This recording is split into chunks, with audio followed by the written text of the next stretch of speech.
जय श्री श्याम एवरीवन। आज हम करेंगे एक्सरसाइज 8.2 और हम सीखेंगे कि कैसे हम मोनोमियल को क्या है मल्टीप्लाई करते हैं। लास्ट एक्सरसाइज में हमने सीखा था कि टर्म्स को कैसे ऐड और सब्ट्रैक्ट किया जाता है।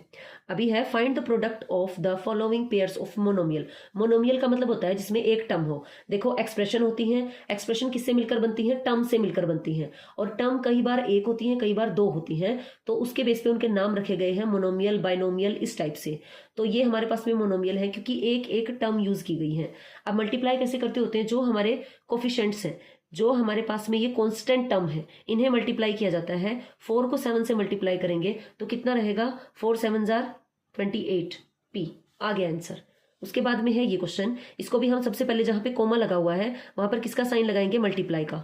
ये लगाया मैंने मल्टीप्लाई का साइन। इनके बीच में भी, जिसके बीच में कोई साइन नहीं, यहाँ भी मल्टीप्लाई का साइन है। तो हम क्या करेंगे, ये जो हमारे पास में कॉन्स्टेंट है इनको हम इकट्ठा कर लेंगे।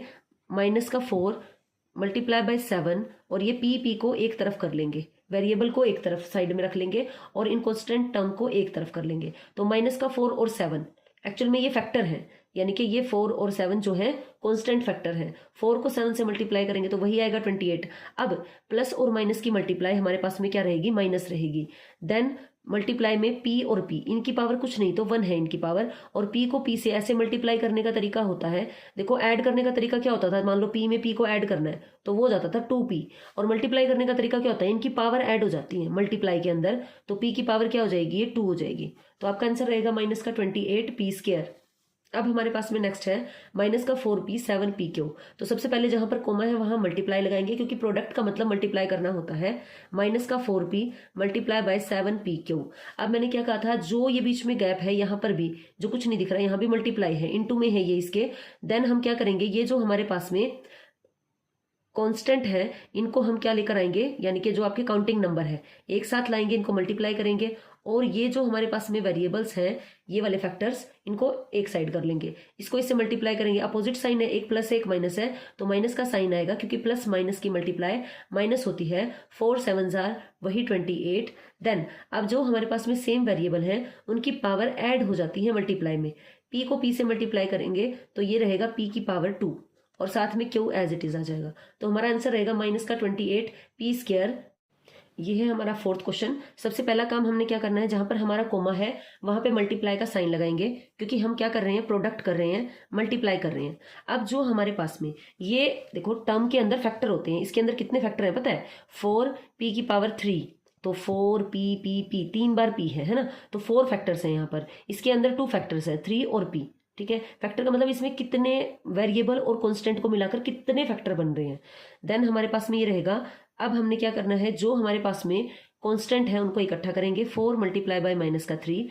अब ये p का 3 है, इसको यहाँ लिख लेंगे, मल्टीप्लाई में एक और ये जो p है ये वाला। अब ये जो -3 है ना, इसको ब्रैकेट लगा लो क्योंकि दो साइन एक साथ आ गए हैं, मिक्स ना हो। प्लस का 4 है और -3 है, जिसके आगे कोई साइन नहीं होता उसके आगे प्लस का साइन होता है। 4 को 3 से मल्टीप्लाई करेंगे तो 12 रहेगा, और ये रहेगा -12। अब हमारे पास में क्या है?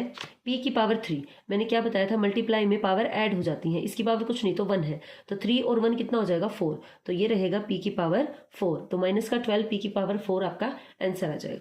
तो इस क्वेश्चन को करेंगे 4p और क्या है 0 2 हमारे पास में टर्म गिवन है, इनको जब हम मल्टीप्लाई करेंगे तो कोमा की जगह मल्टीप्लाई का साइन लगा दिया। अब ये बताओ 0 क्या है? ऐसा है कि किसी से भी मल्टीप्लाई होकर उसको भी क्या बना देगा? 0 बना देगा। तो ये पूरा हमारे पास में क्या आ जाएगा? 0 इसका आंसर रहेगा फिफ्थ क्वेश्चन का। तो ये था। सेकंड क्वेश्चन में हमें क्या कहा है, फाइंड द एरियाज। किस किस के एरिया निकालने हैं? आपके पास में ABC करके नहीं दिए, लेकिन ये सभी क्वेश्चंस अलग अलग है। ये अलग है, ये अलग है और ये अलग है। With the following pairs of monomial. Pair का मतलब होता है जोड़ा, जैसे कि ये जोड़े में है 2 है, यहाँ पर भी 2 है, यहाँ पर भी 2 है, तो इसे कहा जाता है पेयर्स ऑफ मोनोमियल के दिए गए हैं क्योंकि इसके अंदर सिर्फ एक टर्म यूज की गई है, इसीलिए इसको मोनोमियल बोला गया है। As their length and breadth respectively. अगर ये लेंथ और ब्रेड्थ गिवन है और रेक्टेंगल का एरिया निकालना है तो हमारे पास में हम क्या और ब्रेड्थ गिवन है p और q, तो एरिया ऑफ रेक्टेंगल क्या होता है? Length multiply by breadth. तो p को q से मल्टीप्लाई करेंगे तो सिंपली क्या आ जाएगा? p q आ जाएगा। अब ये हमारे पास में सेकंड वाला क्वेश्चन है, इसमें लेंथ है 10m और ब्रेड्थ है 5n, इनको भी मल्टीप्लाई करेंगे। सेम आप एक बार फिर से इस लाइन को लिख सकते हैं, area of rectangle then 10m multiply by 5n।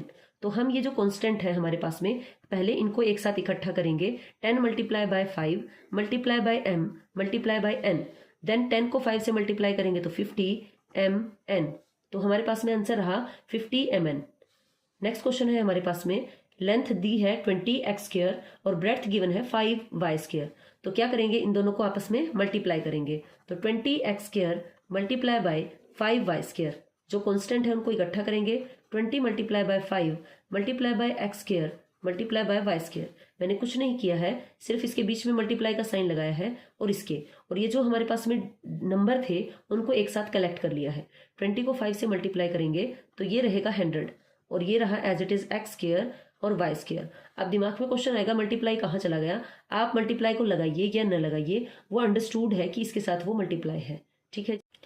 तो इस बार लेंथ गिवन है 4x और ब्रेड्थ गिवन है 3x²। तो सबसे पहले आप यहाँ पर लिख सकते हो area of rectangle.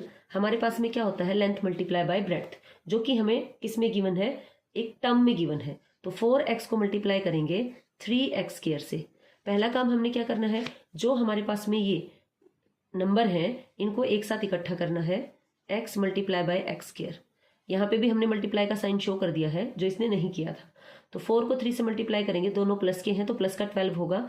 Then x की पावर 1 ये है और 2 ये है, 2 और 1 कितना हो जाएगा 3, x की पावर क्या हो जाएगा 3 हो जाएगा। तो 12x की पावर 3 हमारा आंसर रहेगा, एरिया ऑफ रेक्टेंगल रहेगा।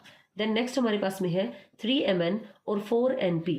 तो इसको भी क्या करेंगे, मल्टीप्लाई करेंगे। 3mn मल्टीप्लाई बाय 4np, 3 को 4 से क्या करेंगे, मल्टीप्लाई करेंगे। पहले हमने क्या किया है, कांस्टेंट को इकट्ठा कर लिया है, नंबर को इकट्ठा कर लिया है। अब वेरिएबल्स को लिखेंगे m n n p, इसके बीच में भी चाहे मल्टीप्लाई का यहाँ पे साइन लगा लो। देन 3 4 12 होता है, प्लस का है तो प्लस का ही रहेगा। देन m, एक बार n ये है लेकिन m नहीं है तो m एज इट इज लिख दें। n 2 टाइम्स है तो इसकी पावर भी 1, इसकी पावर भी 1, तो मल्टीप्लाई में पावर ऐड हो जाती है, तो ये क्या हो जाएगा n² और साथ में क्या लगेगा p। तो हमारे पास में आंसर रहा 12mn² p।